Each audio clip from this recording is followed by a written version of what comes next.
por lo regular lo que hemos estado viendo en los análisis, las columnas, las reflexiones tienen que ver con el caso en particular de este doble asesinato en Ciudad de México, y hay que echarse unos pasos para atrás y ver el bosque entero, el fenómeno completo.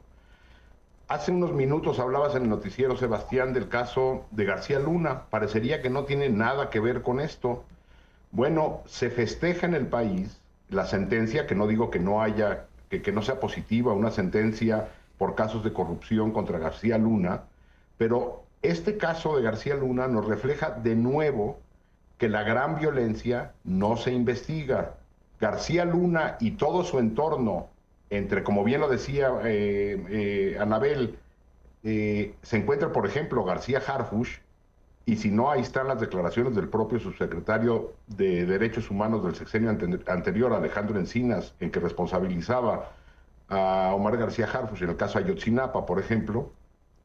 No se investiga la violencia generada por la Secretaría de Seguridad Pública, por la Policía Federal de García Luna y todo su entorno, y los vínculos criminales que generaron violencia durante todos esos años.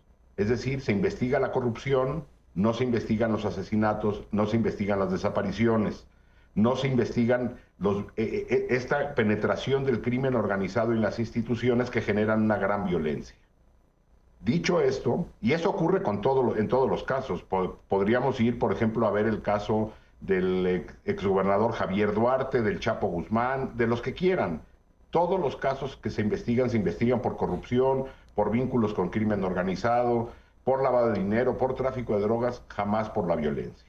Ahora, llegamos al caso de violencia en Ciudad de México, y también me llaman la atención dos cosas a mí en particular. Una, como bien decía Lisa, esto no es un fenómeno nuevo en el país. Una semana sí y una semana no.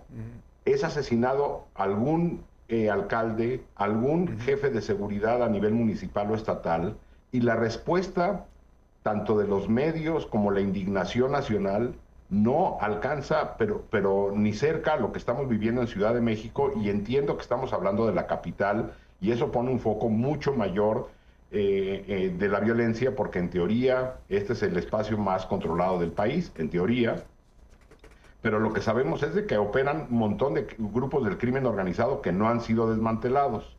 La indignación que se genera en Ciudad de México no se genera ni cerca cuando esto ocurre en los estados.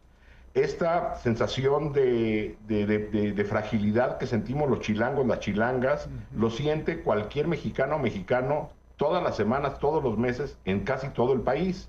Es decir, lo que no tenemos es una preocupación por el resto. Lo que preocupa es que no preocupe el resto, y que la atención, incluso no nada más de los medios, de los columnistas, de los analistas, sino del propio gobierno, esté centrado, que qué bueno que se hace, en este caso en Ciudad de México, pero cuando esto ocurre en Chilpancingo o en Chiapas o en Sinaloa, parece que es una normalidad que ya no hay que atender. Y un segundo análisis que me parecería brevemente hacer antes de regresar la palabra a Lisa, es que esto, o sea, ocurre en un momento que me parece que simbólicamente es muy potente.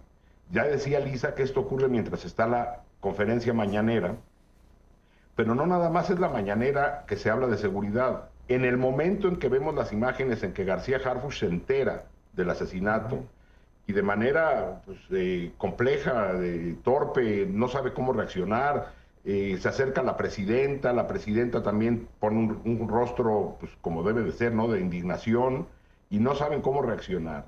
En el fondo, estamos escuchando a Rosa Isela Rodríguez hablando de su chabacano proyecto de cultura de paz, del Vox por la Paz, y de pintar murales, y de hacer talleres artísticos, como si esa fuera la estrategia de seguridad en un país prácticamente en guerra.